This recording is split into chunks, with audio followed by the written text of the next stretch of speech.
Hey guys, Gigi Diaries is welcoming you all. So இன்னைக்கு நம்ம சேனல்ல நம்ம என்ன வீடியோ பார்க்க போறோம்னு பார்த்தீங்கன்னா daily routine in my studio. நம்ம ஸ்டுடியோவில் வந்து நம்ம டெய்லி வந்த உடனே என்ன பண்ண போகிறோம் அப்படின்னு சொல்லி பார்க்க போகிறோம். எப்பயுமே கொஞ்சம் வேலை கம்மியாக தான் இருக்கும், ஆனால் இன்னைக்கு கொஞ்சம் வேலை அதிகமாக இருக்குது. ஏன்னா வந்து நேற்று வந்து நம்ம வந்து பிரைட் போயிருந்தோம். லாஸ்ட் மினிட்ல நிறைய சாரீ ட்ராப்பிங் எடுத்து வைக்கிறது எல்லாத்தையும் எடுத்து வச்சு பேக் பண்ணி போயிட்டோம். அப்படியே ஸோ போட்டது வந்து போட்ட இடத்துல இருக்குது. அதனால் அது எல்லாத்தையும் க்ளீன் பண்ணிவிட்டு ஸ்டுடியோவை எப்படி க்ளீன் பண்ணுறோம். வந்தோடனே இதுதான் வேலை. நான் வீட்டிலேருந்து வரும்போது இப்படி தான் வருவேன், மேக்கப் போடாமல் வருவேன். வந்து க்ளீன்லாம் பண்ணி டயர்டாக ஆகிடுவேன். அதுக்கப்புறமேட்டு மேக்கப் போட்டு ஜம்முன்னு உட்காந்து அதுதான் நீங்கள் எனக்கு இந்த வீடியோவில் பார்க்க போறீங்க. ஸோ இதுக்கு முன்னாடி 600 சப்ஸ்கிரைபர்ஸ் வந்திருக்கேங்க. ஸோ நம்ம வந்து இன்னைக்கு வந்து என்ன பண்ண போகிறோம் பார்த்தீங்கன்னா, இது வந்து நம்ம க்ளீன் பண்ண போகிறோம். So wait for more content in Jiju diaries. So வாங்க ஸ்டுடியோவை க்ளீன் பண்ண போகலாம். ஸோ எப்படி இருக்குது ஸ்டுடியோ அப்படின்றத நான் ஃபஸ்ட்டு காமிச்சிடுறேன். இதாக இருக்குது குப்பையா பெட்ஷீட்டு, என்னோட அயன் பாக்ஸ், என்னோட சீப்பு, சரவணா ஸ்டோர்ஸ் போய் லாஸ்ட் டைம் பர்ச்சேஸ் பண்ண திங்ஸு, அண்ட் என்னோட water bottle, nail polish, eyeliner, இங்கே கீழே ஃபுல்லாக சாக்லேட் பாக்ஸு, பெக்ஸு எல்லாம் இப்படி குப்பை. அங்கே ட்ரைபாட், சேர் இங்கே கவர்லாம் அங்கே. ஸோ இந்த நிலைமையில தான் இருக்குது. ஸோ இதை வந்து நம்ம வந்து இன்றைக்கி இப்போ க்ளீன் பண்ணி இப்படி இருந்த ஸ்டுடியோவை நம்ம எப்படி மாற்றுறோன்னு இந்த வீடியோவோட எண்டிங்கில் பார்க்கலாம். ஸோ ஸ்டே டியூன், பாய். வந்து இதெல்லாம் வந்து இப்போ வந்து எக்ஸ்ட்ரா திங்ஸு, இதெல்லாம் வந்து நம்ம வந்து அந்த கவருக்குள்ளே வைக்கணும். அண்ட் இது பேப்பர், என்னுடைய ஸ்டூல், நம்ம எடுத்துகிட்டு போகிறதுலாம் வந்து பேக்கில் வச்சுக்கோங்க, நம்ம ஈஸியாக இருக்கும்.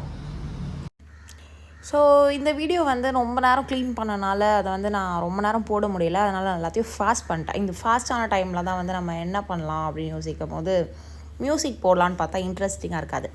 ஸோ நான் வந்து என்னை பற்றி சொல்கிறேன், நீங்கள் அதை கேளுங்க, கொஞ்சம் இன்ட்ரெஸ்டிங்காக இருக்கும். ஸோ நான் வந்து ஃப்ரம் சென்னை. ஸ்கூலிங், காலேஜ் எல்லாமே சென்னை தான். எங்கள் வீட்டு பக்கத்தில் ஒரு கவர்மெண்ட் எய்டட் ஸ்கூல் தான், Saint Teresa girls higher secondary ஸ்கூல்னு சொல்லிட்டு ஒரு ஸ்கூலில் வந்து ஸ்கூல் படித்தேன். 12th வரைக்குமே அங்கே தான். And coming to college and இதில் வந்து என்னென்னா 10th முடிச்சுட்டு 11th 12th வந்து என்ன பண்ணுறதுன்னு தெரியாமல் பயோமேக்ஸ் குரூப் எடுத்தோம். ஏன் பயோமேக்ஸ் குரூப் எடுத்தோன்னே தெரில. ஸோ ஓகே பயோமேக்ஸ் குரூப் எடுத்துட்டோம் அப்படின்னு சொல்லி 12th முடிச்சுட்டு நீட் எக்ஸாம் ட்ரை பண்ணோம். நீட் எக்ஸாமில் ஸ்கோர் பண்ண முடியல. அதனால் அகைன் எல்லாருக்குமே இருக்குது இன்ஜினியரிங் அப்படின்னு சொல்லிட்டு இன்ஃபர்மேஷன் டெக்னாலஜி சூஸ் பண்ணியாச்சு. 4 வருஷம் நல்லா முக்கி படிச்சுமா படிக்கலையான்னு தெரில. 2 வருஷம் அதில் வந்து கோவிடில் போயிடுச்சு. ஸோ 2 இயர்ஸ் தான். ஃபைனல் இயர் வெறும் ப்ராஜெக்ட்ஸ். ஃபஸ்ட் இயர் மட்டும் தான் காலேஜில் ஒரு எக்ஸ்பீரியன்ஸ்ன்றது வந்து ஃபஸ்ட் இயர் மட்டும் தான் நல்லா காலேஜ் டேஸாகவே மூவ் ஆனது.